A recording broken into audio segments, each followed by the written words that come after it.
Bismillahirrahmanirrahim. Halo, Assalamualaikum warahmatullahi wabarakatuh. Selamat pagi, mami-mami semua.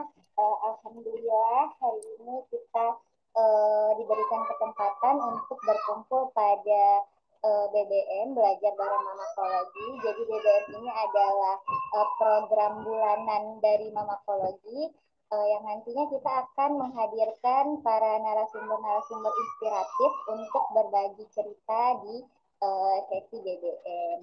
Nah, pada kesempatan kali ini narasumber kita adalah Mbak Neti yang akan bercerita tentang pengalaman beliau karir break selama 10 tahun hingga akhirnya memutuskan untuk kembali lagi ke dunia profesional setelah 10 tahun itu. Kita akan simak bagaimana sharing beliau terkait semangat beliau comeback lagi setelah karir break 10 tahun. Eh, saya serahkan aja langsung mic-nya dan waktunya kepada Mbak Meti. Silakan Mbak Meti. Baik, terima kasih Mbak Cia untuk openingnya. Thank you banget ya buat teman-teman yang udah meluangkan waktu di hari Sabtu, hari kejepit di long weekend ini, gitu ya, untuk datang ke sesi hari ini. Kita santai aja, sharing-sharing, tanya jawab gitu ya. Aku nggak nyiapin slide atau apapun materi ya untuk sharing kali ini, tapi let's just talk gitu ya. Kita ngobrol aja. Mungkin nanti juga bisa cerita gitu kalau dari pengalaman masing-masing perspektifnya gimana gitu ya. Nanti aku sendiri hari ini akan bercerita dari pengalaman aku sebagai seorang perempuan dan ibu gitu ya, yang akhirnya bisa kembali ke dunia profesional bekerja, dan konteksnya ini nanti mungkin akan berbeda gitu ya buat teman-teman karena aku sharingnya by pengalaman sendiri gitu ya. Nanti mau teman-teman gimana ngolahnya silakan gitu ya. Perkenalan sekali lagi, namaku Meiti Margareta ya, lengkapnya biasa dipanggil Meiti. Ibu satu anak. eh Saat ini bekerja kembali itu di kantor korporat ya, kalau harus di pisahkan gitu nih, karena kerja di sini mungkin nanti pengertiannya bisa beda-beda gitu ya buat teman-teman gitu ya. Salut banget gitu ya sama Baca dan komunitas di Mamakologi ID ini yang sangat-sangat bagus gitu tujuannya untuk mengakomodir gitu ya kita para ibu yang mungkin memang sekarang pilihan kita adalah mengurus keluarga, mengurus anak, tapi kita juga mau tetap produktif gitu ya. Nah, ini nanti makanya kenapa aku bilang bisa beda-beda di setiap orang, karena setiap orang udah jelas latar belakangnya berbeda gitu ya. Kalau misalnya mau ngomongin demografi gitu ya, dari mungkin tempat tinggal, jumlah anak gitu ya, terus sudah berapa lama menikah, sudah berapa lama berkeluarga, itu pasti nanti akan berbeda-beda gitu perjalanannya. Jadi aku nggak mau misalnya dengan aku membuat materi atau slide itu jadi terpaku gitu ya, bahwa ini satu ilmu ini, oh kalau misalnya diterapkan bagus, tapi kalau nggak bisa apakah aku berarti nggak cocok atau gagal? Nggak seperti itu gitu ya konteksnya. Jadi apapun ilmu nanti yang akan diambil dari hari ini atau dari teman-teman yang lain di luar sesi ini, itu silakan dirangkum, silakan disesuaikan dengan kondisi masing-masing. Dan misalnya sudah dijalankan, dipraktekkan tapi terus gagal, itu berarti bukan aku nih gitu yang nggak bisa, tapi let's find another way, cari cara lain untuk bisa menyesuaikan dengan masing-masing gitu ya, seperti itu. um, Silakan kalau misalnya nanti ada yang mau langsung tanya di kolom chat gitu ya, ketika aku bicara mau raise hand juga boleh gitu ya, mau langsung diskusi di topik terkait yang sedang dibicarakan, itu boleh banget, karena memang hari ini kita formatnya santai aja. um, Ya, dalam manusia itu kan perjalanannya biasanya cukup umum gitu ya, lahir, besar gitu ya, sekolah, kuliah gitu kan, bekerja, menikah, punya anak gitu ya, sampai sampai terus-menerus seperti itu. Nah, aku tuh pas pertama juga begitu pemikirannya. Ketika mulai beranjak dewasa, oh ya tanggung jawab sebagai seorang perempuan apa sih gitu ya.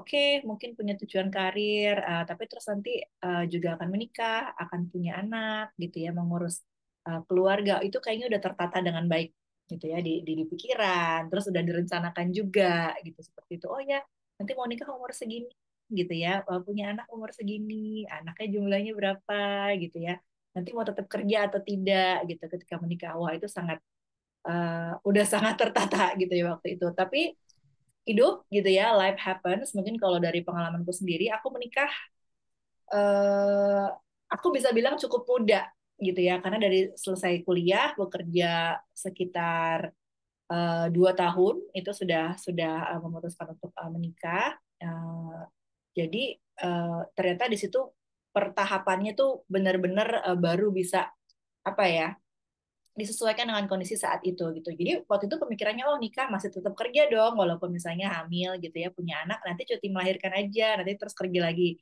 Tapi mungkin kalau misalnya teman-teman yang udah punya pengalaman yang sama, terkadang kehamilan itu tidak mudah gitu ya teman-teman ya. Apalagi untuk anak pertama, di mana ekspektasinya tuh sangat besar dari keluarga, cucu pertama harus dijagain banget nih ibunya gitu ya, seperti itu. Jadi jangan sampai capek gitu ya, ngapain sih kerja, suami kan udah kerja gitu ya, dan lain-lain dan lain-lain gitu, seperti itu. Dan kebetulan memang kehamilanku yang lemah gitu ya. Jadi walaupun bekerja 9 to 5 Senin sampai Jumat, kondisi aku tuh kadang sering sakit, kadang harus bed rest. Nah, ini juga yang waktu itu saat memutuskan untuk resign, untuk berhenti bekerja adalah demi menjaga kesehatan sendiri. Dan karena bukan cuma kesehatan aku yang dijaga gitu ya, kesehatan janin juga. Jadi memutuskan ketika 7 bulan hamil itu aku resign. Nah, waktu itu berpikirnya juga ya udah nih ya, menunggu sampai kelahiran selesai, mengurus anak. Oh ya, mulai cari-cari lagi deh gitu ya, untuk kesempatan bekerja. Ternyata attachment sama anak ini bagi yang udah mengalami ya, khususnya itu sangat kuat gitu ya. Berpikir, oh kayaknya nggak bisa nih ninggalin anak sama orang lain gitu ya, kayaknya kok kenapa orang lain yang harus ngurus, pengen sendiri gitu ya yang ngurusin gitu ya. Ya akhirnya diskusi dengan keluarga, diskusi dengan suami gitu ya, Bismillah gitu ya, jadinya aku memutuskan untuk memilih membesarkan anak sendiri gitu ya, tanpa bantuan asisten dan juga nanny, dan semuanya di rumah aku lakukan sendiri, which is yang bagi keluarga saat itu why gitu ya, sarjana S1 gitu. Harus di rumah aja jadi ibu rumah tangga gitu kan. Ya kita kita mau support kok kalau misalnya butuh bantuan untuk ngurus anak dan lain-lain gitu ya, seperti itu. Tapi fast forward gitu ya, anak balita, aku akan buka aja gitu ya, aku share aja. Pemikiranku tuh saat itu oke, punya anak nanti udah umur TK, PAUD, sekolah gitu ya. Oh nanti akan kita ajarin ini. Tapi ketika dalam perkembangannya, mengetahui gitu ya bahwa anakku termasuk anak inklusi gitu ya. Jadi ketika bersekolah, mungkin ya mohon maaf nih ya kalau teman-teman yang mungkin pernah mendengar atau mengalami juga bahwa oh anakku aktif sekali gitu ya, hiperaktif atau yang lain. Anakku kebalikannya, anakku super pasif, ketika di sekolah sangat tidak nyaman gitu ya, suka menangis dan segala macamnya. Akhirnya kita intervensi, kita ke psikolog anak gitu ya, untuk berbicara mengenai hal ini. Dalam pikiranku waktu itu, waduh makin tertutup lagi nih untuk kembali ke dunia pekerjaan, karena harus full time. Waktu itu benar-benar sibuk ya, waktunya ke psikolog, ke klinik tumbuh kembang anak. Masih ada juga rasa kenapa ini terjadi gitu ya sama sama aku gitu, seperti itu. Sampai benar-benar tahapannya pindah sekolah dan segala macam gitu ya, mencari psikolog yang tepat. Akhirnya berdamai gitu ya bahwa ini jalan yang aku pilih gitu kan. Dan waktu itu juga sempat berpikir oh udah nggak mikirin karir lagi gitu ya. Jadi di saat itu fokus gitu ke keluarga, tapi memang dengan intervensi itu jadi banyak belajar, karena dengan kondisi anak yang seperti ini jadi belajar mengenai psikologi, jadi belajar mengenai karakter gitu ya, banyak-banyak menambah pengetahuan supaya nggak lost gitu dalam dalam mengurus anak dan keluarga. Kadang kita bisa stres gitu ya teman-teman, mungkin juga teman-teman paham gitu, seperti itu. Nah, caraku adalah tetap dengan menambah ilmu pengetahuan. Jadi walaupun aku berhenti bekerja, nggak di dunia profesional, aku tetap nambah ilmu. Dan itu sangat simpel. Kadang nonton YouTube gitu ya, kadang baca artikel pendek gitu ya, supaya aku nggak lost gitu di dunia tuh ada apa. Fast forward lagi, atau udah 10 tahun gitu ya, anak sudah SD, dan alhamdulillah menemukan sekolah yang cocok. Jadi memang kalau dari psikolog anakku memutuskan itu tidak melabeli anakku anak apa-apa gitu ya. Jadi bukan bukan ADD, bukan ADHD, bukan autis gitu ya. Mohon maaf kalau misalnya memang sudah ada yang didiagnosa seperti itu. Tapi akhirnya mencari sekolah yang ramah anak. itu ramah anak, bisa bekerja sama dengan orang tuanya, bisa bekerja sama dengan lingkungannya, keluarga. Jadi holistik untuk anak ini. Dan aku sangat-sangat fokus di situ, mempelajari ilmu parenting dan segala macam. Nah, ini pertama kalinya juga aku belajar ada banyak sekali ilmu parenting yang menjadi patokan bagi orang tua gitu ya. Dan aku yang mengalami punya anak inklusif tidak bisa menerapkan ilmu parenting itu karena anakku juga punya kondisi masing-masing. Nah, di situ aku bisa merangkum tuh bahwa kalau kita tidak menerapkan satu ilmu parenting atau misalnya sudah mencoba dan tidak bisa diterapkan ke anak tuh bukan berarti kita orang tua yang gagal, tapi kita harus mencari lagi cara yang cocok gitu ya untuk bagaimana kita membesarkan anak kita gitu. Jadi bukan berarti kalau kita sedang ikut seminar, tokohnya siapa, terus dia kasih tips, oh saya udah coba tapi gagal, apakah memang ini apa saya gitu ya yang gagal? Enggak, justru itu hanya sebagai pertanda. Oke, pakai cara ini belum bisa ternyata ke anak saya gitu ya. Gimana nih pakai cara yang lain lagi? Nah itu akhirnya saya terapkan ke mindset, ke pandangan mengenai bekerja gitu ya. Bekerja itu apa buat perempuan? Bekerja itu apa buat seorang ibu gitu. Apakah bekerja itu harus di kantor gitu ya? Apakah bekerja itu bisa dilakukan di rumah? Bekerja itu apa? Bekerja itu apakah berarti aktualisasi diri dengan skill yang dipunya atau tujuannya memang untuk menambah penghasilan gitu ya, seperti itu. Mungkin konteks bekerja ini nanti yang harus teman-teman cari dulu kalau memang mau bekerja lagi gitu ya setelah mungkin break yang cukup lama itu apa. Nah, kalau pengalaman pribadi sendiri selama 10 tahun itu karena masih juga berinteraksi dengan teman-teman, kadang-kadang ketika ketemu di reuni, apa nih kegiatannya gitu ya, seperti itu. Nah, ketika kita sharing itu, akhirnya yang lain pun tahu sekarang kita lagi mengerjakan apa. Nah, kalau misalnya memang ternyata skill kita ada yang cocok gitu ya, mungkin dengan keperluan teman-teman yang lain, itu sebenarnya awal kita gitu ya, bisa mencari informasi apakah kita bisa bekerja lagi atau tidak, atau kita mau bekerja di mana nih gitu kan. Mungkin yang paling dekat sebenarnya aku akan share, aku tuh bekerja lagi karena ditawari oleh teman sendiri gitu ya. Dan setelah 10 tahun ini dia melihat aku kondisinya seperti apa, dia juga paham keadaan anakku, keadaan keluarga. Ketika aku pertama kali bekerja lagi ditawari ini, yang aku juga nggak nyangka akan ditawari lagi, itu adalah part time, apa sifatnya gitu ya, dan administrasi. Jadi sebagai seseorang yang udah lama banget 10 tahun nggak bekerja itu ada ketakutan, aduh lagi terjadi apa nih di dunia kerja sekarang gitu ya, bisa nggak sih ngerjain sesuatu yang kayaknya tuh profesional banget gitu ya. Ya itu pemikirannya udah macam-macam ya, padahal cuma data entry gitu ya di awal-awal gitu. Seperti itu. Tapi appreciate gitu ya buat temen yang nawarin kerja ini. Karena waktu itu cuma berawal, oh bisa kerja full, bisa kerja part time, tetap bisa ngantar sekolah, jemput anak gitu ya. Terus ya udah dijalanin aja gitu. Dan waktu itu aku nggak terlalu mikirin ada penghasilan tambahan, tapi yang aku pikir adalah kesempatan untuk belajar lagi, kesempatan untuk bekerja lagi dengan cara seperti itu. Nah, ketika 10 tahun ini tentunya sebagai uh, seorang yang tidak bisa diam gitu ya, jualan online gitu ya, ikut komunitas juga, sempat bikin usaha bareng teman gitu ya. Cuma memang waktu itu masih yang ya sekedar ngisi waktu, sekedar ngisi kegiatan supaya mungkin nggak terlalu terbawa dengan ini ya arus membesarkan anak tuh kadang-kadang ya stressful apa segala macam plus anaknya inklusi gitu ya seperti itu gitu. Jadi gimana caranya supaya nggak stres aja gitu kan. Nah ketika mulai bekerja part time ini lagi ternyata memang kesempatan yang terbuka tuh masih cukup banyak ya buat teman-teman yang bisa masuk lagi ke dunia profesional. Tapi treatmentnya memang berbeda gitu. Kalau misalnya kita mau ngomongin melamar pekerjaan, apply CV gitu ya, terus nungguin, itu mungkin tidak akan working di kita-kita yang pernah memang mempunyai gap gitu ya, atau sempat di rumah dulu gitu ya untuk bekerja lagi. Karena utamanya ketika ingin bekerja lagi itu sekarang adalah dua hal gitu ya. Satu meningkatkan skill kita, dua meningkatkan networking kita.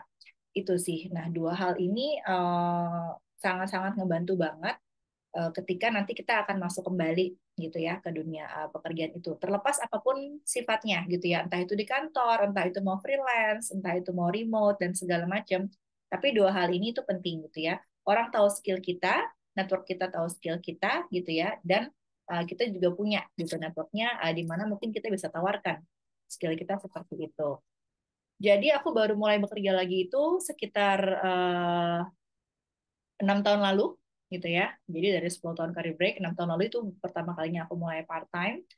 Nah, dari part time itu dilihat potensiku cukup bagus dan juga anakku sudah mulai besar. Jadi tidak perlu atensi yang cukup cukup banyak gitu ya.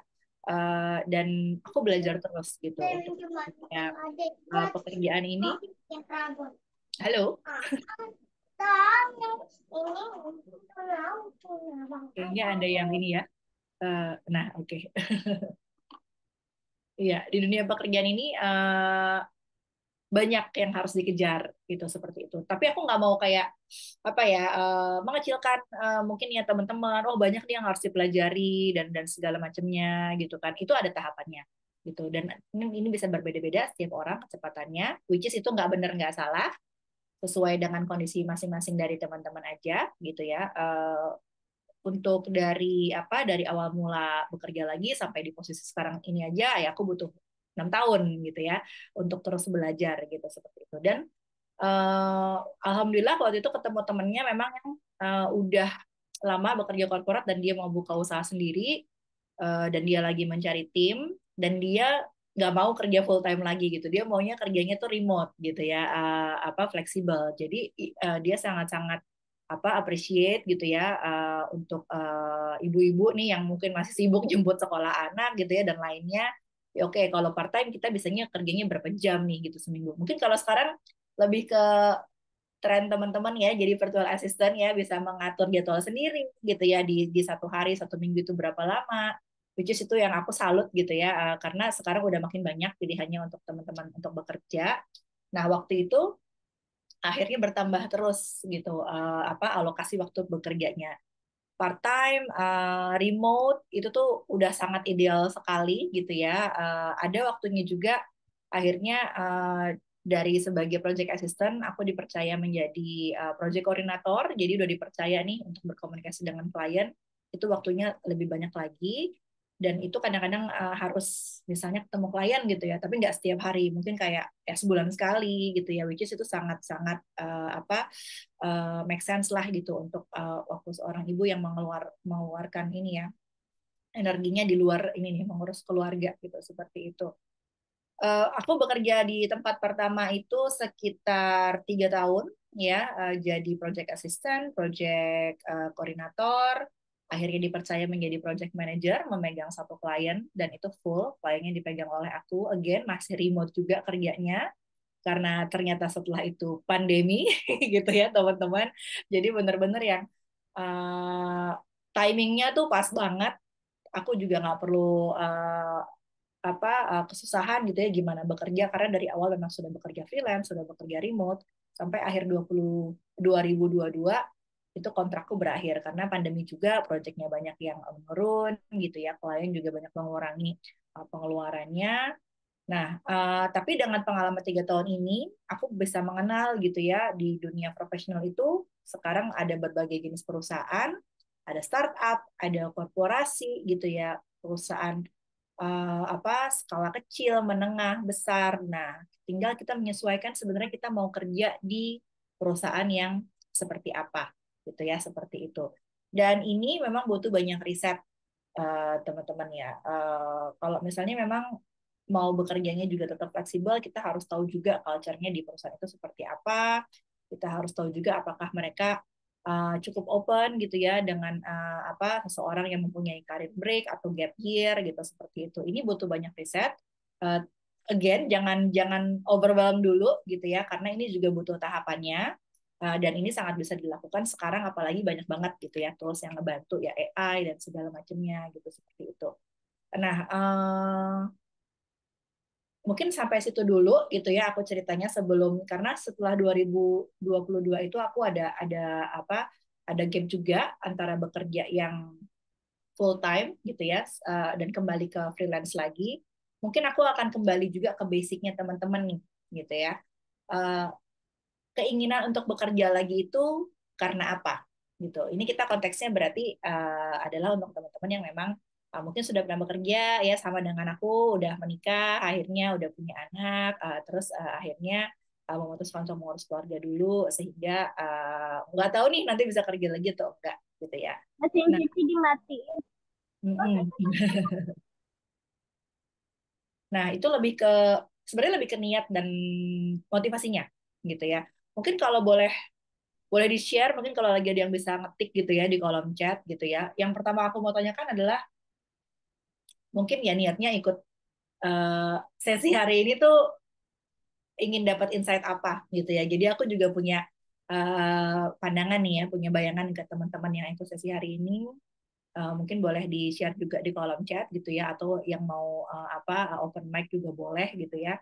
Kurang lebih apa sih harapannya gitu ya dengan ikut sesi pagi ini gitu. Mungkin ada yang mau sharing, silakan atau ditunggu ya di kolom chat.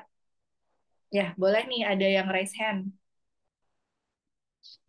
Mbak Neti ya. Boleh silakan Mbak Nei. Halo. Oke, Bismillah. Maaf ya, pakai digantikan avatar Nggak Gak apa-apa. apa-apa. sambil beberes. Ini apa ya, curhat kali ya. Sebenarnya Ya. harapan ikut ini tuh sebenarnya butuh insight karena sebenarnya aku terakhir kerja itu 2012. Jadi Yes, yes. waktu itu terakhir kerja sebagai guru. Mhm. Apa guru sekolah ya guru SD. Nah, Mhm. terus abis itu hamil pindah pindah kota dan ketika melahirkan ternyata memang nggak ada support system yang mumpuni gitu ya buat handle anak-anak gitu. Jadi memang dan kesepakatannya waktu itu antara saya atau suami harus ada yang stay di rumah gitu. Maksudnya fokus sama anak-anak either saya atau suami karena waktu itu saya yang nggak punya kerjaan gitu ya. Maksudnya karena baru pindah kota juga, baru pindah pulau gitu kan. Jadi ya udah oke. Untuk saat itu saya yang di rumah. Sementara tadinya tuh rencananya hanya pada sampai menemukan support system gitu. Tapi ternyata ada siklus hamil melahirkan sampai 3 gitu kan. Jadi sekarang berarti udah hampir 13 tahun ya tidak tidak bekerja. Cuma memang selama masa itu eh, ya alhamdulillah gitu punya dapat kesempatan belajar, maksudnya belajar-belajar online gitu dan ikut komunitas-komunitas juga gitu. Jadi adalah sedikit-sedikit upgrading skill. Nah, sekarang anak-anak alhamdulillah sudah mulai besar, yang paling kecil sudah 5 tahun, bentar lagi masuk TK gitu. Jadi ada keinginan untuk apa ya kembali ibaratnya menghasilkan ya bukan berarti di rumah tidak menghasilkan, maksudnya cuma pengen ya pengen lah pengen pengen punya uang jajan sendiri ibaratnya gitu ya. Ini saat ini adalah pengen ini apalagi kan orang saya anak tunggal gitu, jadi orang tua saya sudah mulai udah mulai tua pengen maksudnya pengen sekali-sekali ngejajanin pakai uang sendiri. Nah, itu sebenarnya motivasi awalnya adalah itu. Jadi eh kira saat ini sih sebenarnya selama ini beberapa kali bentuknya yang nge-freelance aja gitu karena kebetulan saya bisa bisa sedikit-sedikit desain. Nah, itu yang paling bantuin teman yang bikin bikin flyer yang kayak gitulah. Nah, sekarang ya mau mau rencananya adalah menseriusi itu yang saya udah punya modalnya. Cuma apa ya kadang masih bingung gitu mau mulainya gimana sih sebenarnya gitu karena emang iya selama ini cuma ya ibaratnya cuma bantuin pro bono lah ya gitu bantuin temen kalau misalnya memang mereka kasih fee ya ya alhamdulillah enggak juga nggak pernah ngasih tarif gitu cuma ya itu sekarang saat mau mulai serius eh apa ya jadinya rada-rada bingung mau mulai dari mana gitu masih masih gagap gitu jadi mau mulai ini dari mana kemarin kan sempat sempat ikut beberapa ya dan ya udah ngonten aja dulu oke lah kita coba ngonten cuma masih masih apa ya serba ragu gitu mau melangkahnya gimana gitu apalagi mengingat umurnya udah rada-rada uzur juga gitu ya udah banyak gitu nah itu sih yang jadi makanya kenapa ikut kelas ini tuh mencari insight itu kira-kira sebenarnya langkah awalnya tuh seperti apa ini kalau ketika mau memulai sesuatu yang profesional lagi gitu seperti itu terima kasih Mbak. Oke, terima kasih Mbak Neti udah sharing ya. aku appreciate gitu ya, applause buat Mbak Neti untuk curhat tanda kutip mengenai hal ini, karena sebenarnya sebagai langkah awal gitu ya itu tidak mudah untuk menceritakan hal ini gitu ya. Sampai di tahap ini udah bisa bercerita, udah bisa oh ya ternyata tuh kondisi aku sekarang tuh karena ini. Sebenarnya itu adalah sesuatu yang juga akhirnya kan go with the flow aja ya ketika hidup berjalan. Kalau misalnya boleh pinjam waktu itu ada istilah juga dari seseorang kan bukan aku yang milih gitu ya, emang terjadi aja. Nah, kalau dari situ sebenarnya kesimpulannya langkah awalnya ya untuk Mbak Neti dan juga teman-teman yang lain adalah menyamakan persepsi gitu ya antara apa yang mungkin orang lain lihat dan apa yang kita mau gitu. Ini akan lebih ke mindset. Nah, ini akan lebih apa ya? Mungkin kalau dibilang tidak terukur gitu effortnya. Jadi langkah awalnya, kalau misalnya sebelum kita masuk ke yang teknikal gitu ya, karena menurut aku tuh sangat bisa dibuat checklistnya gitu ya. Oke, mau mulai gimana? Oke, konten dulu. Oke, bikin landing page. Oke, kasih link ke WA. Oke, bikin iklan dan segala macam itu sangat-sangat teknikal. Tapi basicnya, fundamentalnya adalah mindset gitu ya, motivasi gitu ya tadi. Menurut aku tadi udah apa diucapkan dengan baik sekali bahwa motivasinya itu dengan kondisi sekarang anak sudah cukup besar dan bisa di-manage gitu ya, ingin menyenangkan orang tua gitu. Sebenarnya itu udah motivasi yang paling penting. Tapi again, motivasi itu kadang nggak cukup gitu. Oke, pengen gitu ya menyenangkan orang tua, pengen pakai uang sendiri gitu ya ngejajani dan segala macam. Ini case-nya terjadi di salah satu murid aku, karena aku juga sebagai career coach gitu ya di salah satu edutech. Kamu niatnya cari kerja apa gitu ya? Saya ingin Lebaran ini punya THR dan ngasih ke orang tua. Sesimpel itu. Dengan niat itu, ternyata jalannya dimudahkan. Gitu ya, dengan dia apply CV, dan dia juga cukup bagus gitu ya. Dia mau menerima masukan, oh CV-nya bagusnya begini, oh pakai job portal ini, oh nanti interviewnya begini, dan dia sangat paham melakukannya karena dia udah tahu motivasinya apa. Gitu ya. Lebaran ini, nah itu aku coaching di Januari, itu Lebaran sekitar 2 tahun lalu mungkin di bulan April ya Lebarannya ya atau Mei aku lupa. Dan sebelum puasa dia sudah dapat pekerjaan gitu karena intensinya cukup clear mau dapat THR gitu ya untuk kasih ke orang tuanya dan juga adik-adiknya. Nah, uh, saran aku kalau untuk memantapkan mindset ini gitu ya, aku tuh paling suka pakai cara visualisasi dan afirmasi. Macam-macam bisa pakai vision board, bisa pakai jurnal gitu ya, tulis gitu ya di buku sendiri gitu seperti itu. Kenapa? Karena kalau misalnya kita tulis dan baca, kita akan bisa lihat dan itu akan bisa kita pikirkan terus-menerus tanpa sadar menjadi afirmasi dan visualisasi gitu ya. Eh, Kayak gini nih udah bagus nih, udah dikeluarkan. Mungkin kalau nggak ada sesi ini, Mbak Neti nggak akan cerita gitu ya, nggak akan bilang, oh mau menyenangkan orang tua tapi kata-kata ini sudah keluar ke alam semesta. Mungkin ini agak-agak filosofi sedikit gitu ya, tapi ini adalah ilmu-ilmu yang aku pelajari selama ini gitu ya, bahwa dengan kita mengatakan gitu ya intention kita dari mulut kita keluar gitu ke dunia, alam semesta tuh mendengar dan akan melakukan sesuatu tentang itu. Kalaupun tidak mau dikeluarkan kayak di sesi seperti ini gitu ya, nggak apa-apa. Makanya ada yang namanya doa gitu ya. Doa itu kan supaya kita juga berkomunikasi gitu ya dengan Tuhan kita, dengan sebenarnya dengan zat yang lebih besar, dengan alam semesta bahwa keinginan kita tuh apa gitu ya seperti itu. Nah, itu dulu. Jadi motivasinya apa? Terus baru pikirkan gitu ya langkah-langkah teknisnya ini seperti apa. Nah, yang pertama tadi juga udah cerita gitu ya, yang pernah dilakukan dulu apa gitu. Jadi kita kenali skill kita apa. Karena formula simpelnya gini, kalau kita ngomongin cara nambah income ya atau nambah penghasilan, itu sebenarnya cuma 2 pertanyaan. Aku bisa apa? Orang butuh apa? Itu. Kalau misalnya bisa memetakan hal itu gitu ya, aku bisa apa? Itu pertanyaan yang pertama. Yang kedua, orang butuh apa? Nah, itu akan terjadi transaksi sebenarnya itu. Oke, aku bisa desain gitu ya. Aku bisa melakukan proses desain gitu ya apapun. Orang butuh desain tersebut misalnya untuk bikin produk gitu ya, apapun gitu ya. Karena untuk bikin sendiri mungkin mereka harus belajarnya lebih lama gitu ya dari awal. Nah, itu kalau udah ketemu satu itunya, oke, aku bisa ini. Gimana caranya aku bisa kasih tahu skill ini? gitu ya. Nah, itu yang kedua adalah berarti kan rencana untuk memberitahukan skill ini bisa pakai platform yang ada gitu kan, entah mungkin sosial media gitu dan bisa macam-macam ya, Instagram, TikTok gitu ya.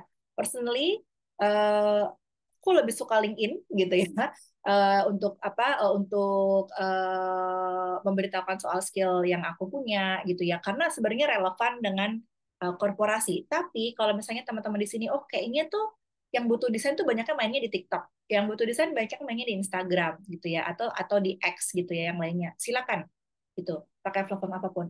Aku akan selalu ulangi mindset ini, tidak ada yang benar, tidak ada yang salah gitu ya, tapi setiap tool, setiap pilihan gitu ya, setiap mindset, setiap pemikiran itu ada plus minus masing-masing dan ada konsekuensinya masing-masing. Itu aja yang harus dipahami. Jadi kalau misalnya kita sekarang mungkin hidup di dunia yang yang lo lakuin ini salah gitu ya, salah menurut dia gitu ya, salah adalah menurut orang yang berkata salah. Tapi kalau menurut kita, kita sudah paham this is not about right or wrong gitu ya. Oke, saya mau coba satu cara, begini caranya. Ketika saya tidak berhasil, saya akan cari cara lain. Ketika berhasil, teruskan. Gitu, seperti itu. Nah, langkah yang lainnya udah bagus juga ya, ikut sharing seperti ini, komunitas gitu ya, belajar.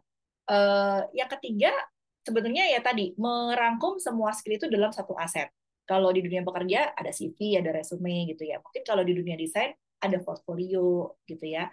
Jadi udah ada kayak paket aset yang misalnya orang tertarik gitu ya sama skillnya kita bisa langsung kasih itu seperti itu. Dan untuk proses ini aku akan bilang butuh waktu gitu ya, karena dari tadi ya, eh, jujur aku sendiri yang paling lama adalah memetakan mindset sendiri gitu ya, karena aku termasuk yang overthinking gitu ya, udah bener belum yang dilakukan gitu kan, aduh kayak gitu aku banyak ketinggalan, wah pikiran-pikiran tuh banyak banget gitu ya, sampai ke technical yang aku bikin CV, aku kasih tahu skill aku tuh sangat sangat lama gitu. Tapi kalau misalnya udah tahu mindsetnya apa, bisa langsung lanjut gitu ke langkah berikutnya gitu ya.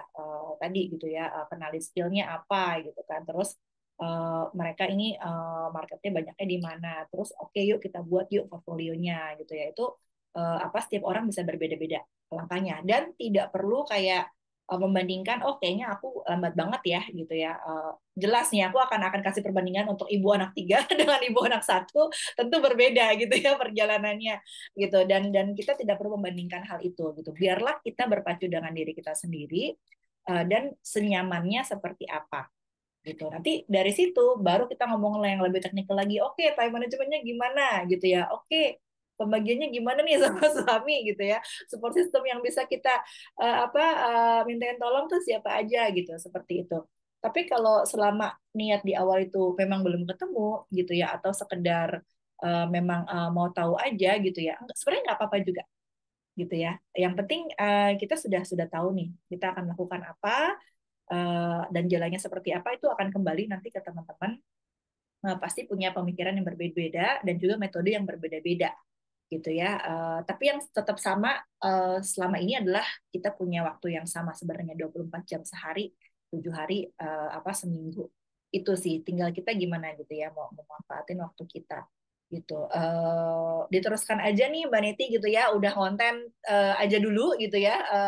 Itu akan jadi portfolio yang bagus dan sebenarnya itu bisa jadi latihan untuk memperkuat tadi gitu ya, keinginan gitu ya, bahwa oh setelah 30 hari konten ini apa yang udah aku dapetin ya gitu ya, setelah ikut sesi ini apa yang udah aku dapetin ya gitu ya. Tapi akhirnya nanti kembali ke diri masing-masing.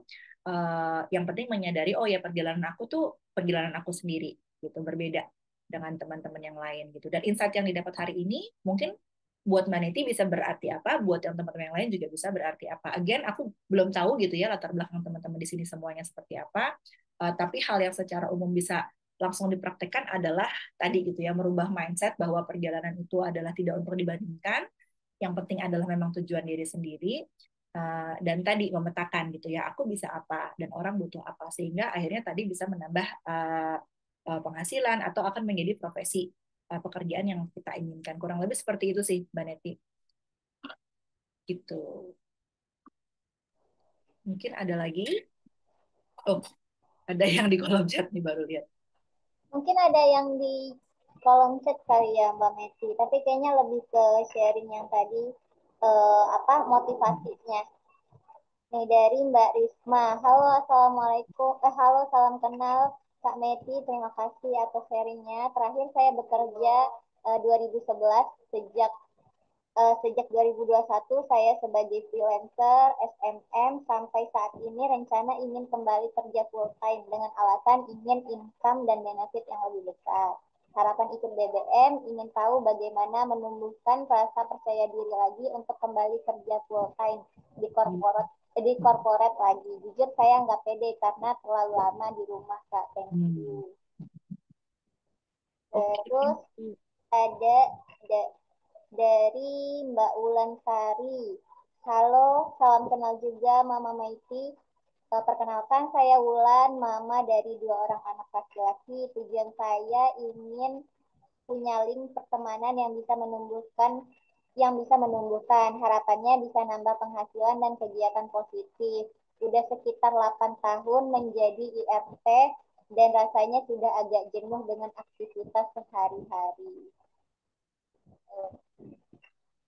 Oke, oke. Terima kasih. Mungkin satu-satu kali ya untuk yang Mbak Risma ya. Salam kenal ya. Thank you juga udah mau sharing di sini. Em, Freelancer berarti kurang lebih itu sebenarnya sudah dihitung sebagai bekerja ya sampai saat ini gitu ya. Nah, mungkin keinginannya adalah untuk ke tahap selanjutnya nih pengen full time gitu ya, ingin income dan benefit yang lebih besar gitu. Di sini kalau yang aku lihat memang untuk freelance gitu ya, untuk bekerja di full time itu ada perbedaan apa em, kegiatan dan energi atau waktu yang diberikan itu udah pasti gitu ya. Kalau freelance pasti kan bisa lebih fleksibel gitu ya, sesuai mungkin project deliverables-nya. Tapi kalau corporate mungkin full time ya udah jam 8 sampai jam 5 atau jam 9 sampai jam 5 itu tuh udah nggak bisa dinego lagi kecuali mungkin kantornya menerapkan hybrid gitu ya. Bisa setengah di kantor atau setengah mungkin WFH atau WFA gitu ya seperti itu. Nah, di sini yang mau aku highlight adalah nggak pede gitu ya, nggak percaya diri karena terlalu ramah di rumah. Eh, ini sebenarnya bisa jadi salah satu yang apa bagus karena sudah aware. Oh ternyata eh, ke apa ke kendala aku selama ini untuk melakukan itu ya cara-cara untuk kembali ke corporate lagi itu adalah ternyata nggak percaya diri. Udah bagus nih, udah aware kalau ternyata nggak percaya diri. Nah, tapi sebenarnya nggak stop sampai di situ aja. Eh, Lebih ke oke, udah bagus nih, udah sadar kalau nggak percaya diri. Tapi apa sih yang bisa kita lakukan untuk meningkatkan rasa percaya diri gitu ya? Dan ini again butuh tahapan dan aku juga nggak bisa bilang ini waktunya akan sebentar gitu ya dari nggak pede terus tiba-tiba jadi pede karena ini itu butuh butuh tahapan juga setiap orangnya berbeda-beda. Tapi kalau mungkin salah satu kalimat yang sangat populer yang teman-teman sering dengar adalah fake it till you make it gitu ya. Ya kerjain aja sampai benar-benar bisa gitu ya. Tapi aku sebenarnya kurang-kurang suka gitu ya dengan fake it till you make it ini. Aku lebih seneng make it till you make it gitu. Jadi ya cara kita meningkatkan kepercayaan diri adalah dengan belajar percaya diri gitu ya dan bersikap percaya diri gitu. Walaupun di awal mungkin ada keraguan gitu ya, utamanya di sini konteksnya gimana ya supaya percaya diri lagi kerja di korporat. Ya pertama again tadi udah aware kenapa nggak percaya diri. Untuk meningkatkan kepercayaan diri bekerja di korporat apa gitu ya? Apa aja yang diperlukan? Pasti tadi apakah siap bekerja full time gitu ya jam 9 sampai jam 5 gitu ya. Apakah siap mengatur support system supaya kita bisa tenang bekerja di corporate. Apakah siap dengan skill yang kita sekarang bekerja di corporate lagi? Apakah ada yang perlu ditambah gitu ya? Apakah perlu training apa gitu ya? Nah, ketika kita udah mengenali tahapan-tahapan itu dan kita melakukannya satu persatu, itu yang akan menambah rasa percaya diri. Kalau aku sendiri waktu itu waduh data entry ya kebanyakan pakai Excel nih gitu kayaknya udah 10 tahun gak pakai Excel tuh ya taunya cuma input aja gitu ya rumus tuh apaan sih segala macam akhirnya belajar gitu ya nah dengan belajar di tahapan itu oh jadinya percaya diri nih ketika melakukan data entry udah semakin lancar gitu ya ketika naik tahapan lagi gitu ya dipercaya untuk jadi koordinator harus komunikasi sama klien waduh gimana ya biar ngomongnya tuh kayak ya nggak ketahuan kalau udah punya karir gap 10 tahun gitu ya. Gimana ngomongnya tetap profesional dan segala macam, dan dulu nggak ada ChatGPT ya. Jadi bener-bener yang cari informasinya ya searching Google aja. Oh ya, pakai kalimat yang benar tuh begini. Kirim email tuh kalimatnya tuh begini gitu ya, segala segala macamnya. Take it one step at a time gitu. Jadi kalau misalnya sekarang udah sadar, oh nggak pede nih, gimana ya supaya pede gitu kan, satu-satu deh. Oh ya, mau kerja full time lagi di korporat, syaratnya apa aja sih? Ya mungkin pertama itu harus bikin CV gitu ya. Ketika bikin CV pun itu strugglingnya, bener nggak sih yang gue tulis gitu ya, apakah emang cukup percaya diri gitu ya nulis seperti ini di CV. Gimana supaya kita bener-bener nyaman melihat CV kita, pastikan isinya harus relevan gitu ya dengan skill kita dan segala macam.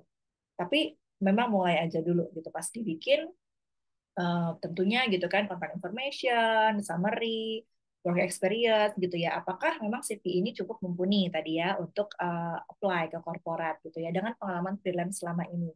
Nah, ini nanti akan topik yang lain lagi gitu ya. Bagaimana mengemas CV freelancing selama ini untuk bekerja di korporat, itu bisa panjang bahas ini. Tapi fokusnya again satu persatu, ayo kita atasin dulu nggak PD-nya ini karena apa gitu ya.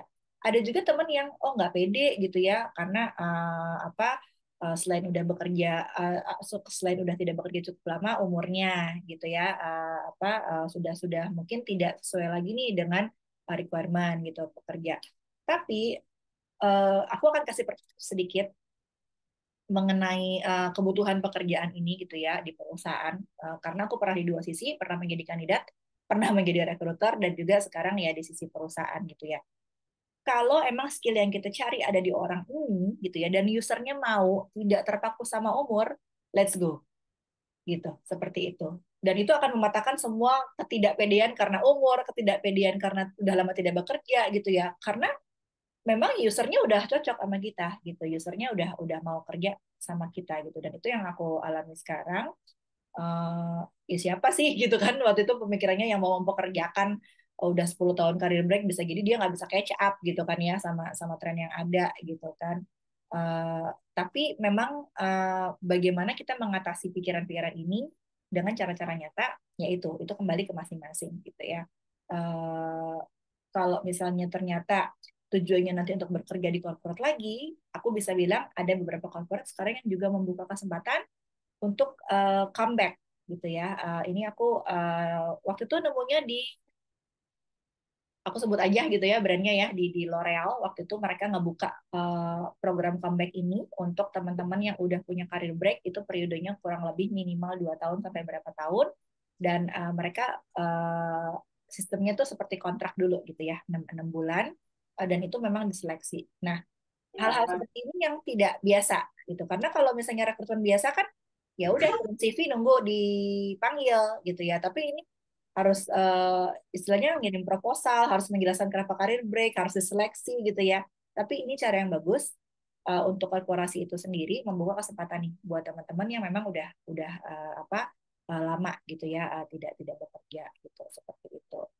Nah, mudah-mudahan dengan ikut sesi hari ini bisa jadi salah satu cara pede lagi gitu ya, bahwa semua itu mungkin, tapi again tahapannya dan periodenya berbeda-beda gitu ya untuk semua orang gitu ya. Mudah-mudahan nanti Mbak Risma juga menemukan cara yang pas gitu ya, bagaimana untuk mengatasi ini gitu ya, ketidakpercayaan diri nanti, dan juga bisa mengembangkan skill yang memang cocok gitu ya dengan korporasi yang ingin di-apply gitu, seperti itu. Itu untuk Mbak Risma. Selanjutnya dari Mbak Wulansari ya tadi ya. Mama dari 2 orang anak laki-laki, anak saya juga laki-laki, sama ya. Ingin punya link dan pertemanan yang bisa menumbuhkan. Link dan pertemanan itu udah pas banget ya gitu ya di sini, karena kita udah baik komunitas gitu ya, ininya kegiatannya. Silakan cari tahu teman-teman di sini tuh bisa ngapain aja, skillnya apa aja, karena siapa tahu bisa saling cross selling. Menurut aku itu penting gitu ya. Jadi bergabung ke komunitas itu bukan tentang apa yang bisa komunitas ini kasih ke kita gitu, tapi kita juga bisa kasih apa gitu ya, paling tidak di tahap awal tuh tahu, oh temanku yang ini bisa ini gitu ya. Misalnya tahu nih Mbak Niti bisa apa gitu ya, Mbak Ina bisa apa, Mbak Bulan bisa apa, saling sharing. Jadi nanti ketika ada kesempatan untuk mendapatkan pekerjaan, oh bisa direkomendasikan nih satu sama lain gitu ya. Dan itu kita bisa growing-nya Itu lebih seperti itu. Kalau harapannya bisa menambah penghasilan dan kegiatan positif, udah jelas ini kegiatan positif karena nambah ilmu, ya, dan berada di komunitas yang saling mendukung itu menurut aku sangat-sangat penting. Karena again kita kadang walaupun udah tahu apa yang mau kita lakukan, kita butuh akselerasi ini dari komunitas ini. Nah, kalau terkait nambah penghasilan, nanti akan kembali tadi ya, motivasinya apa, dan sebenarnya itu bisa mulai diukur. Mau penghasilan yang ditambah ini sebesar apa, gitu kan? Apakah memang dari kebutuhan yang selama ini mungkin sudah dipenuhi gitu ya oleh kepala keluarga utama yang memang sudah menghasilkan, itu masih butuh penyesuaian gitu ya, atau mungkin tadi simply mau punya aja uang jajan sendiri, pengen tahu sih gimana ya rasanya punya penghasilan sendiri. Again, jenuh itu sangat-sangat wajar gitu ya, itu bukan hal yang salah gitu ya, bukan hal yang aduh kok gue jenuh ya jadi ibu rumah tangga, semua mengalaminya, dan itu adalah perasaan yang justru harus diakui gitu ya, bahwa jenuh gitu kan. Udah selama ini tuh rutinitasnya itu aja, aktivitasnya itu aja. Nah, bagaimana keluar dari rasa jenuh itu caranya bisa macem-macem banget gitu, dan setiap orang, setiap kita tuh punya cara untuk me time sendiri tuh seperti apa gitu ya, seperti itu. Jadi menurut aku menambah penghasilan itu adalah bonus kalau kita bisa mendapatkan penghasilan sesuai yang kita mau. Tapi keluar dari rasa jenuh itu adalah juga tantangan tersendiri dan bisa macam-macam gitu kan. Kalau aku nonton drama Korea tentunya gitu ya, biar nggak jenuh gitu ya. Siapa yang suka nonton drama Korea juga, nanti kita bisa ngobrol gitu ya. Dan aku senangnya dari nonton itu memang banyak juga pengalaman atau pembelajaran yang bisa kita cari tahu gitu ya. Jujur, aku dulu bukan penggemar drama Korea karena yang aku tahu drama Korea tuh yang menye-menye, nangis-nangis gitu ya semuanya. Tapi setelah ketemu serial yang pas, ternyata oh ya ini salah satu serial lainnya aja gitu ya. Aku juga kalau nonton serial Hollywood atau lainnya ya kurang lebih sama kok gitu ya. Pasti kan ada juga yang relate, ada juga yang enggak gitu seperti itu. Nah, temukan dulu juga cara keluar dari rasa jenuh ini bisa macam-macam banget. Again, sekarang udah banyak banget tools-nya, dan ini juga pernah aku highlight ya di salah satu obrolan sama teman. Kalau misalnya hiburan kita salah satunya adalah hanya di HP gitu ya, di HP itu nggak apa-apa juga. Nggak perlu sampai yang sehari me time gitu ya, ke salon, kemana seharian, spa, apa gitu segala macam.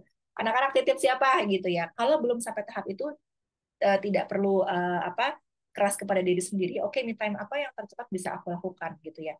Kalau misalnya cuma sekedar waktu yang kita punya itu scrolling di Instagram gitu ya, mungkin cuma aduh punya 10 menit nih, atau oh anak tidur siang gitu ya, mungkin dibanding kita harus nyetrika dan melakukan hal lainnya, ya pisahkan juga waktu untuk kita me time sendiri, entah itu 5 menit 10 menit. Kalau misalnya ternyata hiburan kita adalah scrolling, it's a good thing gitu ya, itu lakukan aja. Yang tidak baik kan justru yang memang yang berlebihan gitu ya, scrolling terlalu lama sampai akhirnya mungkin pekerjaan rumah terbengkalai. Jadi kalau misalnya kita melihat seorang ibu ya di tempat umum tiba-tiba mungkin di HP anaknya di sebelahnya, nggak usah ngejudge dulu, mungkin dia lagi berusaha untuk mengkompromikan emosinya saat itu dengan cara yang paling dekat yang dia tahu gitu ya. Dan memang di HP itu kadang-kadang tidak hanya untuk scrolling saja. Sekarang aplikasi mental health sudah banyak gitu ya. Itu pun bisa jadi salah satu cara untuk kita grounding gitu. Untuk emosinya stabil lagi nih gitu ya. Karena tahu kegiatannya itu akan banyak gitu ya, dengan anak-anak, dengan suami, dengan keluarga gitu, seperti itu. Kalau masih terasa jenuh, silakan ngobrol juga ya ini ya Mbak Wulan dengan teman-teman di farmakologi ini, kita saling support.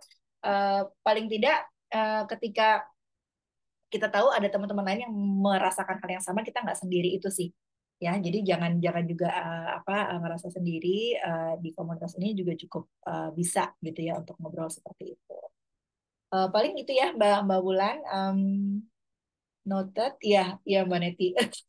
Emang mesti belajar ya, mindsetnya lebih clear, terus jangan banding-bandingin sama orang lain gitu ya. Nah, susah, aku tahu banget rasanya susah, tapi possible gitu, bisa, bisa bertahap aja gitu ya.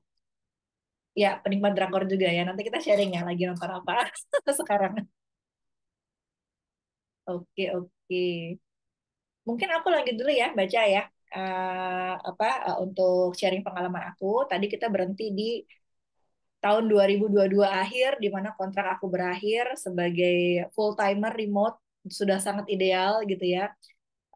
Tapi aku juga bisa bilang itu zona nyaman gitu. Walaupun aku sih sebenarnya nggak mau keluar dari zona nyaman gitu ya. Udah enak banget gitu kan kerja full time, terus remote pula gitu ya, bisa bisa ngatur waktu dan segala macam. And then pandemi datang gitu ya, semua harus berubah. Semua orang juga struggling gitu ya dengan pekerjaan masing-masing. Eh, dan ini aku lupa ya aku baca di buku mana. Karena kalau kita nggak keluar dari zona nyaman, akhirnya hidup juga yang akan memaksa kita gitu keluar dari zona nyaman tersebut. Nah, saat itu tuh aku juga ngerasa mau cari kerja lagi gitu kan, full time lagi nih gitu. Karena udah merasakan gitu kan fasilitasnya seperti apa ketika kerja full time. Tapi memang tidak semudah itu dan juga bertepatan dengan pandemi. Periode waktu aku mencari kerja full time lagi itu selama 1,5 tahun dari 2022 sampai pertengahan eh, 2024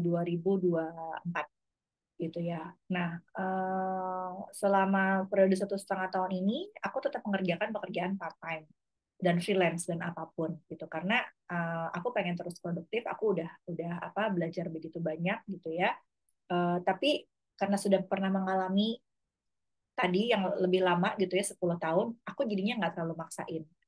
Bener-bener yang oke, sekarang aku lagi diarahinnya kemana nih gitu ya. Oke, ternyata harus part time dulu, tapi ternyata untuk part time ini pun banyak yang harus aku pelajari lagi, aku lakukan. Nah, ketika aku selesai kontrak di tahun 2022, tawaran yang datang adalah menjadi career coach. Kenapa career coach? Karena latar belakang aku di pekerjaan sebelumnya di manajemen konsultan itu adalah lebih banyak di dunia HR, di mana aku banyak melakukan rekrutmen end to end, bisnis proses dan segala macamnya. Dan sekarang kalau di career coaching ini ya membantu para murid untuk membuat aset mereka CV, portfolio, LinkedIn dan segala macam karena memang aku punya dan aku pernah melakukan assessment gitu ya untuk itu. Tapi ya sama, emang aku pantas jadi career coach. Udah 10 tahun karir berarti gitu ya, kerja baru 2 tahun lagi, ya baru 2 tahun aja gitu ya. Aku belajar gitu ya, ambil sertifikasi career coach. Nah, jadi itu yang maksud aku bertahap. Apa yang diperlukan, tapi kita nggak pede, kita ngerasa nggak punya skillnya, ayo kita tambah. Karena kenapa? Karena kesempatannya udah di depan mata, gitu.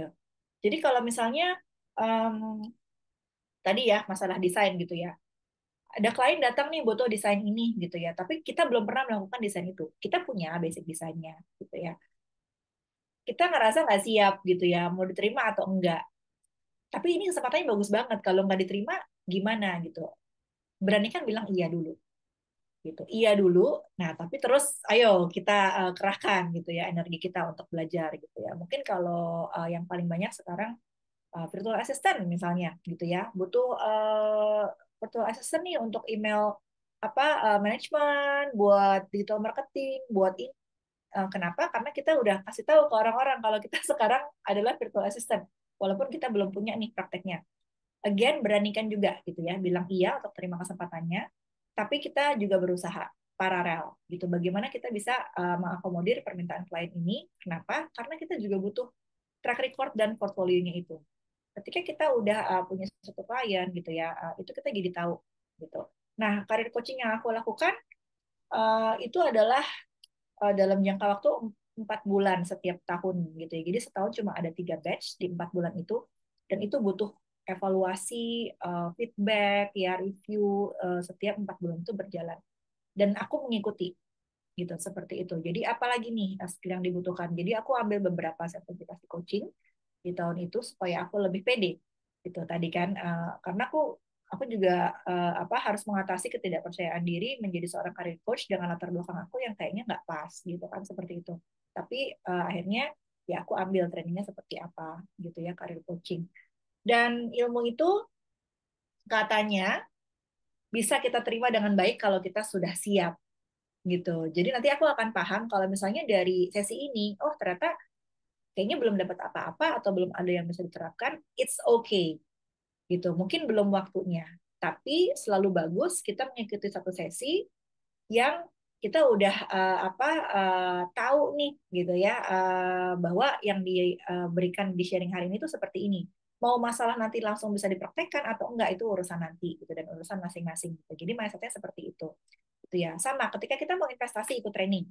Aku sekarang lihat banyak banget yang jualan kelas digital gitu kan ya. Oke, dengan investasi segini dapatnya ini, mulai aja dulu apa segala macam. Eh, itu kembali ke kita pilihannya. Ketika kita memutuskan untuk invest dan membayar suatu jumlah tertentu, ya kita amini itu sebagai operational cost kita gitu kan. Itu sebagai memang biaya modal kita untuk menambah skill atau menambah pengetahuan lagi. Tapi kalau pada akhirnya ternyata kelas yang kita beli belum terlalu bisa dipraktekin nih buat kita, nggak apa-apa juga gitu. Yang penting kita udah tahu gitu ya, bahwa pembelajaran yang kita ambil dari kelas ini adalah ini. Masalah nanti mau dipakai atau enggak, itu masalah nanti. Aku akan selalu bilang sebagai seorang perempuan kita perannya banyak banget gitu ya. Dan ada waktu-waktu di mana ya tadi kita akan ngerasa jenuh, kita akan ngerasa kok begini gitu ya. Itu adalah saatnya kita ya sayang gitu ya sama diri kita gitu, tidak tidak terlalu hard ke diri kita, tidak keras ke diri sendiri.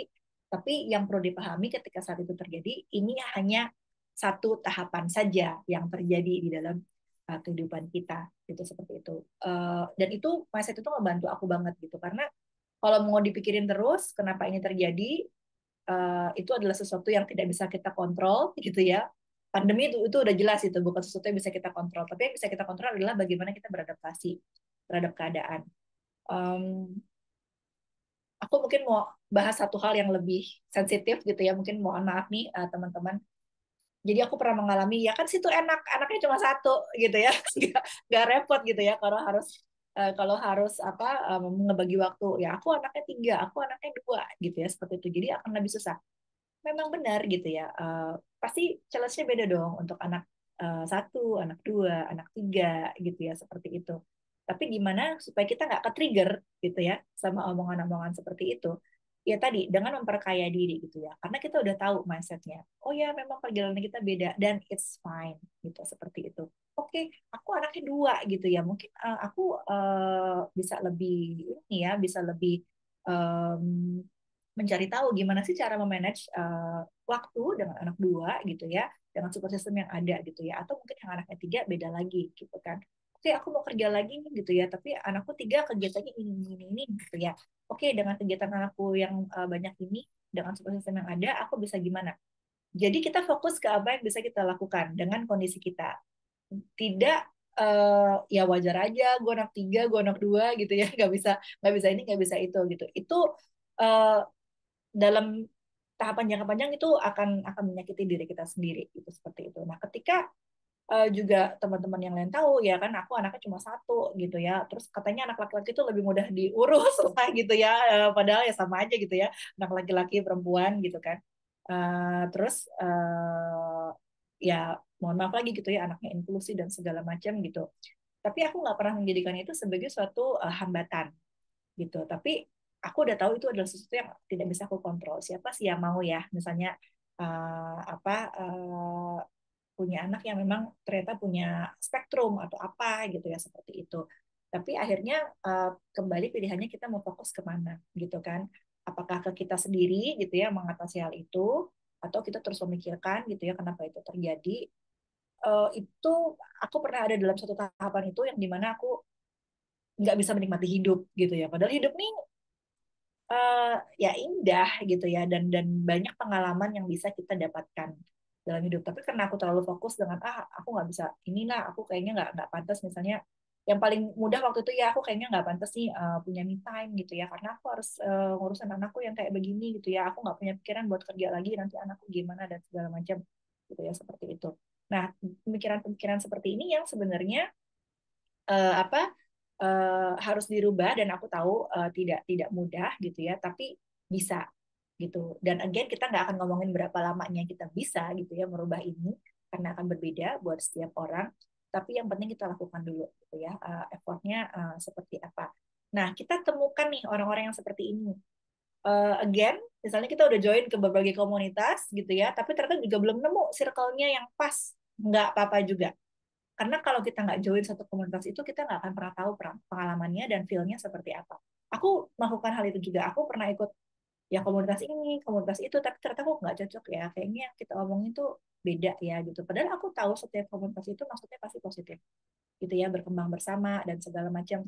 Dan itu nggak bisa dipaksain chemistry seperti itu, gitu. Nah, 1,5 tahun gitu ya nyari pekerjaan, pandemi, terus punya karir break gitu ya. Wah, itu luar biasa ya buat aku. Emang nggak cukup cuma apply CV terus nunggu aja. Makanya aku mulai aktif di LinkedIn. Jadi aku belajar ya dari proses karir coach aku. Itu juga membuat presence online di LinkedIn karena memang di LinkedIn tuh lebih profesional konteksnya.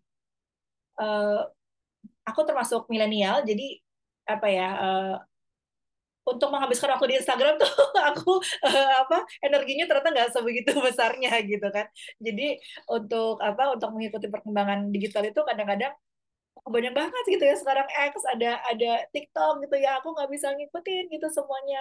Again ini berbeda ya, mungkin ada juga milenial yang bisa gitu ya bermain di semua platform, tapi aku memilih LinkedIn sebenarnya waktu itu untuk lebih banyak networking dan lebih mengenal banyak perusahaan dan interaksi sama human resource gitu ya, sama HR yang punya apa uh, andil dalam mengambil keputusan nih, mereka mau mempekerjakan orang yang seperti apa. Itu pun aku bingung. Jadi pertama ya cuma login aja gitu ya, terus kayaknya orang-orang banyak nge-share keren-keren banget nih ya pencapaianku apa aja, kayaknya nggak ada gitu selama ini.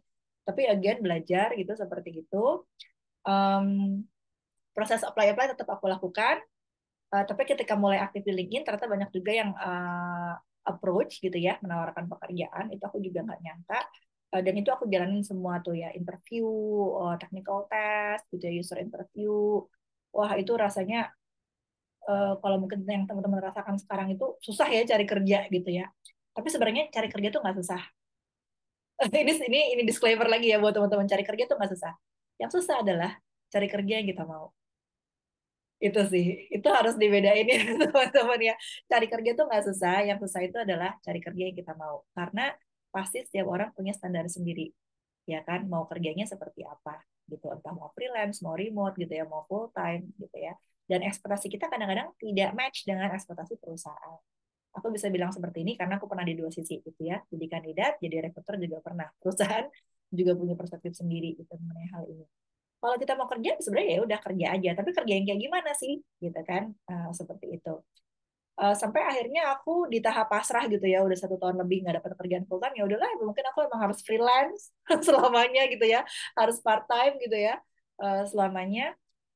Tapi again itu paralel dengan cara-cara aku nambah ilmu ya, ikut kursus online kayak di Udemy atau nonton video TED gitu ya di YouTube gitu ya, terus aku mulai sharing di LinkedIn gitu ya perjalanan aku, dan itu nggak mudah juga gitu, nggak mudah untuk kayak share ke orang-orang aku punya career break gitu ya dan segala macamnya. Itu kayaknya baru aku lakukan setelah setahun aktif di LinkedIn, dan aku pikir dengan aku share ini, coba deh aku nggak fokus ke diri aku sendiri, karena yang aku pikirin itu aku malu gitu ya kalau aku share aku punya career break. Tapi ya, akhirnya aku ubah mindset itu, kemungkinan ada teman-teman lain yang sama aku gitu, yang mereka punya career break juga, mereka bingung mau ngapain gitu ya dari awal.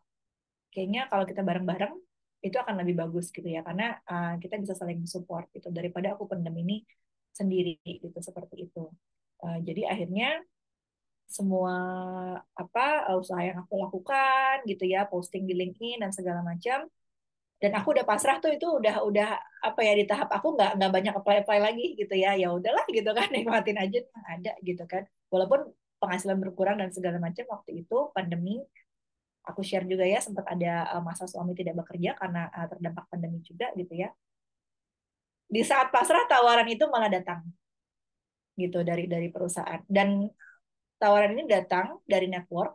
Aku sempat ikut satu kursus gitu ya, dan kursusnya berbayar. Itu aku agak sempat mikir juga waktu itu. Jadi seperti semacam mini bootcamp gitu, hanya 5 minggu ya, dan itu berbayar. Aku mikir apakah worth it. Tapi begitu aku mikir, oke, niatku nih untuk networking sebenarnya gitu ya, selain nambah ilmu gitu ya, siapa tahu aku bisa dapat pekerjaan dari teman-teman baru ini. Akhirnya aku bayar, aku ikut. Uh, dan memang tawaran ini datangnya dari perusahaan tempat salah satu peserta training itu bekerja gitu. Dan ini sifatnya mungkin lebih ke percepatan. Jadi kalau untuk apply CV itu kan kita nggak tahu ya kapan akan dibaca gitu ya sama HRD gitu ya sama user. Tapi karena teman kita udah tahu nih kita skillnya apa dari kita networking, dari kita ikut training itu, dia bisa dengan bilang ke usernya, aku ada nih kandidat gitu ya. Tapi aku mau menjalani proses rekrutmennya tetap sama. Interview, case study, presentasi, user interview itu aku jalanin sampai akhir. Jadi kalau misalnya aku kerja karena ordal, nggak gitu juga gitu ya. Ordal tuh cuma buat membantu kita untuk bisa ngasih CV lebih cepat dibaca user. Itu aja sih gitu. Jadi kalau misalnya ordal itu kayaknya ya udah bisa masuk aja tanpa ini ya, tanpa syarat-syarat tertentu gitu. Nah dari situ akhirnya pertama kali kerja lagi di korporat, kaget ya, kaget karena full time WFO yang biasanya freelance, remote gitu ya, harus kembali ke kantor full time. Karena umur gitu ya, wah langsung minggu pertama tuh udah kaki cokot-cokot dan segala macam karena harus beraktivitas setiap hari di kantor dan apa benar-benar proses onboarding itu cukup menantang gitu ya. Tapi again mindsetnya yang harus diubah, alhamdulillah gitu ya, ditawari pekerjaan, sekarang punya pekerjaan, dan ini adalah proses yang harus dijalani gitu. Jadi daripada fokus ke capek banget gitu ya onboarding, gimana caranya ningkatin stamina supaya kuat gitu kerja full time WFO lagi gitu, karena udah nyaman banget sama freelance dan remote gitu, seperti itu. Fast forward, pekerjaan itu adalah kontrak gitu ya di tahun kemarin. Itu pun sempat ditanyain sama teman-teman gitu kan, kok mau sih kerja kontrak, kenapa nggak yang cari yang tetap aja gitu ya. Di tahapan udah mempunyai karir break 10 tahun gitu ya dan bisa bekerja kembali, semua adalah alhamdulillah gitu ya, disyukuri. Mau statusnya kontrak, mau statusnya apapun gitu ya, yang penting memang bisa produktif lagi dan bisa bekerja lagi. Jadi aku nggak terlalu peduliin tuh mau statusnya karyawan tetap atau gimana. Seperti itu. Tapi aku paham juga ada teman-teman yang menurut mereka penting gitu ya, status kepegawaian itu sangat penting dan itu nggak apa-apa juga. Silakan sesuaikan dengan kondisi masing-masing. Uh, dan dari pembelajaran selama setengah tahun bekerja, alhamdulillah ada di posisi yang sekarang gitu ya. Jadi dipercaya untuk naik jabatan di awal tahun ini.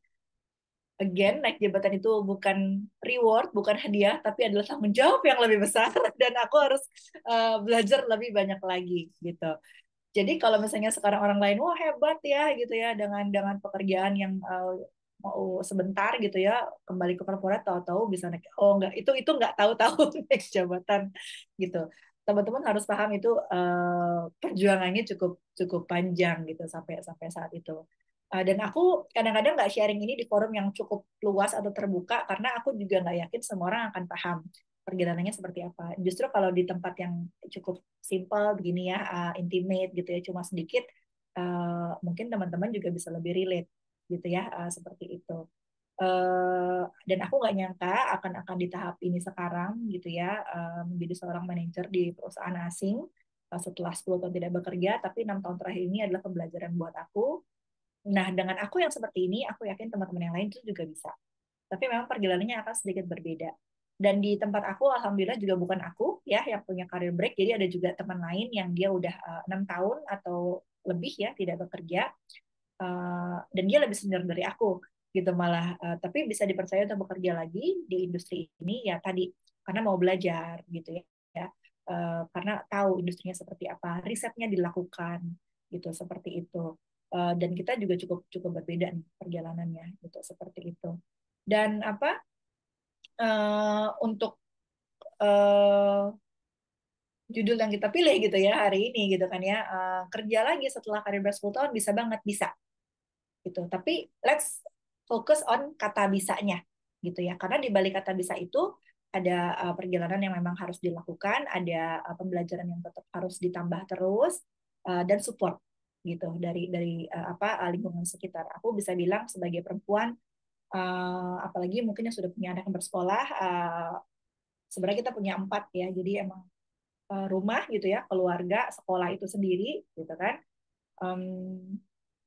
Lingkungan sekitar mungkin komplek gitu ya, atau RT RW ya, satu lagi sebenarnya negara. Cuma negara itu jauh banget lah ya. Kalau kita udah mau ngomongin hak-hak sebagai pekerja perempuan atau segala macam, ya kita mulai yang dari rumah dulu gitu. Support system itu satu hal, suami, orang tua, keluarga lainnya gitu ya. Dan aku yakin setiap support system ini juga sifatnya beda-beda gitu. Kita nggak bisa melihat satu teman kita mungkin perempuan yang dia bisa dengan bekerja gitu ya, tapi support systemnya tetap jalan. Itu aku yakin dia membangun support system itu. Support system itu kadang tidak datang dengan sendirinya. Kadang kita juga harus harus bangun, kita harus komunikasikan. Paling dekat mungkin di sini eh, suami ya misalnya ya, tentu harus izin suami dong gitu kalau kita mau kerja lagi gitu ya. Atau kalau misalnya suami udah kasih lampu hijau nih gitu ya, mungkin orang tua gitu ya, yang mungkin nanti akan jadi salah satu support system terbesar gitu kan. Atau di luar itu kalau misalnya kita butuh bantuan pihak ketiga gitu ya, asisten atau lainnya, itu memang harus dari kita gitu yang arrange, kita yang atur, karena kita yang tahu kebutuhan kita seperti apa gitu, seperti itu.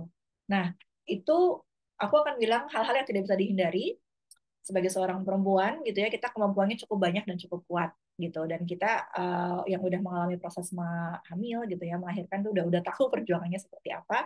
Itu hidup dan mati ya teman-teman, kalau kalau melahirkan tuh emang benar-benar krusial gitu. Jadi kita bisa melewati tahapan itu, jangan disepelekan, apalagi tahapan lain gitu ya, yang ya mau kerja lagi nih gitu kan, yang oh ternyata secara perjalanan cukup bisa dilakukan nih langkah-langkahnya, belajar lagi gitu ya, bikin CV dan segala macam. Dan itu bukan masalah hidup dan mati menurut menurut aku gitu. Jadi itu sesuatu yang tetap bisa diatasi. Caranya ya tadi gitu ya, kita bareng-bareng support dan segala macamnya. Dan untuk apa, periode kapan gitu ya tercapainya tujuan kita mau kerjanya lagi kapan. Yang penting emang effort kita dimaksimalkan, tapi tentu nanti alam semesta juga nih yang menentukan. Kalau misalnya sekarang belum ada di tahapan, oh kayaknya emang belum bisa gitu ya, ya sekarang dilakukan, belajar dulu ya nggak apa-apa gitu, seperti itu. Karena berdasarkan pengalaman aku, ketika kita maksa malah malah ini ya, malah mental gitu ya. Ketika kita pasrah, itu malah kita gitu ya yang mendapat gitu, seperti itu. Kalau kemarin teman aku juga bilang bagus nih, kadang-kadang kita harus melambatkan diri gitu ya, supaya rezeki itu bisa ngejar kita gitu. Karena kalau kita jalan terus gitu ya, lari terus, nggak kekejar gitu kitanya gitu ya, malah kita yang capek sendiri. Tapi ini salah satu analogi aja ya teman-teman ya, untuk seperti itu. Jadi mudah-mudahan teman-teman di sini bisa mengambil sesuatu dari sharing hari ini gitu ya, sebagai sebagai informasi bahwa ada cerita-cerita seperti yang aku alami gitu ya, memang bisa gitu kan. Dan itu juga makin menguatkan gitu ya motivasi teman-teman untuk nantinya bisa bisa kerja lagi. Paling paling itu ya baca ya, sharingnya yang dari aku. Oke, makasih Mbak Meti. Masya Allah, luar biasa sekali perjalanan comeback karirnya. Sangat inspirasi, terutama buat kita nih para ibu-ibu gitu kan. Apa eh, percaya percaya nggak percaya, kita punya perjalanan yang sebenarnya sama, tapi kita punya waktu yang berbeda-beda, dan juga jangan saling membanding-bandingkan gitu, karena kita punya challenge yang berbeda ya, juga ujian-ujian yang berbeda gitu. Fokus aja pada tujuan kita gitu kan. Nanti insya Allah akan terbuka jalan-jalannya. Mungkin terakhir ada Ya. yang mau nanya lagi atau enggak? Kalau nggak ada, mungkin uh, bisa Mbak Meti sampaikan sepatah dua patah kata kali ya, untuk memotivasi para mama-mama di sini gitu kan ya, kata-kata pamungkas gitu, buat memotivasi mama-mama yang nantinya mungkin ada keinginan untuk comeback karir lagi gitu. Silakan Hmm. Mbak Meti. Boleh, boleh. Tapi ini juga sepertinya ada yang di kolom chat ya, baca ya.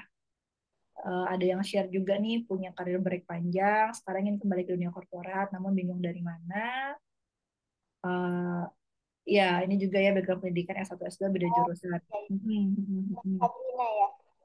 Iya, iya. Mungkin aku akan share sedikit juga buat Mbak Sabrina dulu ya, sebelum sebelum penutup.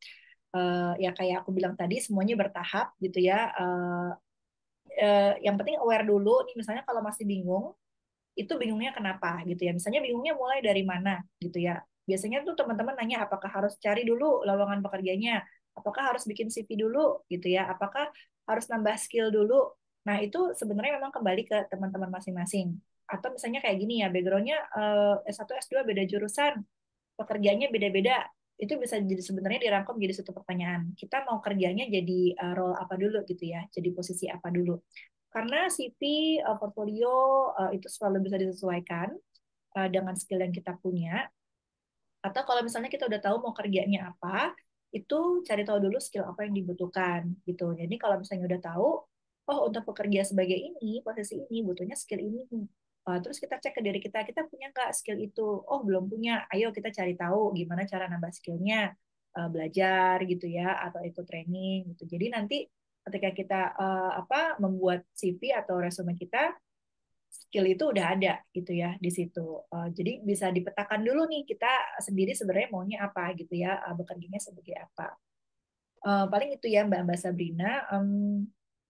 Nah ini juga nih, ini menarik nih ya, ada satu lagi ya baca ya dari Mbak Neti. Aku suka nggak pede buat sharing atau konten, apalagi background pendidikanku bukan desain gitu ya. Itu terjadi gitu ya, kok aku jadi karir coach gitu sih. Padahal background pendidikanku tuh bukan psikologi gitu ya, bukan pendidikan juga gitu kan. Bukan HR juga yang pernah bekerja sebagai HR gitu kan. Kok pede aja gitu ya.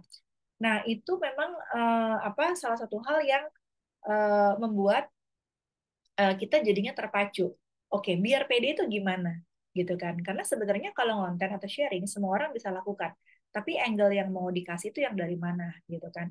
Kalau misalnya memang orang-orang nggak menerima nih, backgroundnya dia beda gitu ya dari pekerjaan dia sekarang, kayaknya nggak kredibel gitu ya, kayaknya nggak valid. Ya kita ceritain aja nggak apa-apa gitu ya. Nanti mungkin ini juga jadi salah satu bisa jadi topik konten gitu ya. Walaupun backgroundku bukan, tapi sekarang aku lagi menemukan gitu ya. Dan kita selalu bisa berusaha rendah hati gitu ya sama-sama skillnya kita. Saya juga paham sebagai career coach masih banyak teman-teman yang jam terbangnya lebih panjang sebagai career coach gitu ya. Jadi untuk mengklaim bahwa aku adalah career coach yang begini-begini juga aku nggak pede gitu. Tapi impact apa yang bisa kita kasih di kondisi kita sekarang gitu ya, kayak Mbak Neti misalnya ceritanya background pendidikan bukan desain tapi sebenarnya bisa gitu ya, desainnya itu bisa menginspirasi teman-teman dengan pengalaman yang sama dengan Mbak Neti gitu ya, yang background mereka juga bukan desain ternyata bisa gitu melakukan desain. Itu akan lebih powerful daripada fokus ke yang tadi gitu ya, kok punya pendidikan yang beda tapi malah sekarang ngelakuin hal yang sama. Salah jurusan tuh biasa sebenarnya. Aku juga salah jurusan ya ketika ketika bersekolah gitu. Itu juga sempat jadi salah satu concern aku gitu ya. Kuliahnya apa, kerjanya apa gitu ya. Tapi akhirnya sebenarnya kembali ke impact apa yang bisa kita kasih sama orang lain gitu. Kalau misalnya masih ada yang mempertanyakan kredibilitas kita gitu ya, biarin aja sih menurut aku. Justru kita fokusnya lebih ke bagaimana kita meningkatkan rasa percaya diri kita, dan omongan orang itu again kembali itu sifatnya sesuatu yang tidak bisa kita kontrol. Itu aja sih. Nah yang bisa kita kontrol tuh apa ya, fokusnya ke dari kita gitu, seperti itu. Nah gimana juga kalau mau ngomongin teknikal gimana biar pede, ya kita harus terus melakukan sesuatu gitu ya buat jadi pede. Kalau misalnya ternyata berhubungan ya paling gampang tadi Mbak Niti desain gitu ya. Apa sih gitu kan, mungkin desain yang kita hasilkan tuh tidak tidak sama gitu ya dengan desain yang orang emang punya background pendidikannya desain gitu ya, tapi nanti akhirnya akan kembali ke klien gitu kan, mereka sukanya yang mana gitu ya. Kalau emang mereka lebih sukanya punya kita gitu kan, mereka nggak akan ngeliat lagi background pendidikan kita karena desain kita yang mereka suka gitu. Jadi mungkin lebih bisa diubah seperti itu mindsetnya. Penutup dari aku, em, apa ya, kata-kata ini nih, kata-kata mutiaranya gitu. Jadi eh, kalau tidak pernah dilakukan itu kita tidak akan pernah tahu rasanya seperti apa gitu ya, seperti itu. Jadi keraguan itu kadang-kadang bisa dipatahkan dengan satu langkah kecil kita memutuskan gitu untuk memulai. Nah, ketika kita sudah memulai, ketika kita sudah Ketika kita sudah menjalankan gitu ya, nanti baru kita akan bisa menilai sendiri gitu perjalanan ini seperti apa. Dan again, aku ingatkan ini akan selalu berbeda setiap orangnya gitu. Dan kayaknya itu dulu gitu ya yang penting. Jadi dari kitanya juga nggak terlalu keras gitu ya kepada diri sendiri, apakah pencapaianku sudah bagus, apakah tujuan ini sudah benar gitu ya, karena yang perlu dipahami setiap orang memang berbeda-beda gitu perjalanannya seperti itu. Coba dulu gitu ya pengalamannya seperti apa. Kalau ibu-ibu tuh mungkin analoginya gini ya, beli nggak ya barang ini gitu ya, lagi diskon nih gitu ya, seperti itu gitu. Nanti kalau nggak beli nyesel gitu ya. Tapi kalau beli tapi terus nggak kepake atau nggak cocok nyesel juga gitu kan. Jadi mending mana? Mending beli tapi nyesel atau mending nggak beli tapi nyesel juga gitu. Dan itu nggak benar nggak salah ya teman-teman ya. Aku personally kalau misalnya udah mikirin gitu ya milih mau beli atau enggak, aku akan lebih milih mending beli tapi nyesel daripada nggak beli tapi nyesel gitu seperti itu. Mungkin ini bisa beda juga ya di setiap teman. Kenapa? Karena kalau udah beli, kalau kita udah mulai, kalau kita udah coba, kita jadi tahu pengalamannya, gitu. Jadi kalau misalnya nggak beli, kita malah nggak tahu, gitu gimana rasanya. Kalau kita nggak coba, kita nggak akan tahu, gitu pengalamannya pakai itu tuh gimana, gitu ya. Seperti itu. Itu pribadi ya dari aku seperti itu sih baca. Baik, makasih banyak nih atas satu katanya, kata-kata motivasinya buat mama-mama semua. Masya Allah, luar biasa sekali. Terima kasih banyak Mbak Meti atas sharingnya. Luar biasa menginspirasi kita semua ya. Dan juga terima kasih untuk mama-mama semua yang udah hadir pada sesi BBM kali ini, menyempatkan waktunya di sela-sela kesibukan weekend ini. Hmm, sebagai penutup mungkin kita bisa foto kali ya, bisa belum foto. Mungkin kalau yang mau on cam boleh on cam dulu, kita foto dulu. Oke, okay. Ada yang mau on cam? Sip, sip. Ya, oke, okay. Satu, dua, tiga.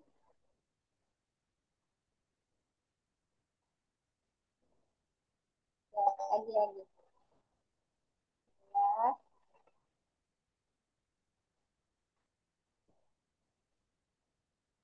belum. Satu, dua, tiga. Paham. Oke. Oke. Terima kasih buat mama-mama semua yang sudah berkenan hadir pada sesi BBM kali ini. Semoga apa yang kita sharingkan pada pagi menjelang siang ini bisa bermanfaat untuk kita semua dan Ya, bisa amin. kita ambil pelajarannya bersama-sama. Eh, Oh iya, sebelum ditutup, aku mau ngingetin, jangan lupa follow Instagram Mamakologi untuk update terus kegiatan-kegiatan Mamakologi yang insya Allah BBM ini rencananya akan kita adakan setiap bulannya. Jadi bisa pantau terus di Instagram Mamakologi. Tadi juga di kolom komentar ada yang belum join grupnya, bisa klik juga bio di Instagram Mamakologi untuk join grup Mamakologi. Jadi kita bisa saling support dan sharing bareng di Mamakologi. Terakhir, terima kasih banyak buat mama-mama semua. Selamat beraktivitas di hari Sabtu siang ini. Gitu. Semoga dilancarkan dan sehat-sehat selalu. Wassalamualaikum warahmatullahi wabarakatuh.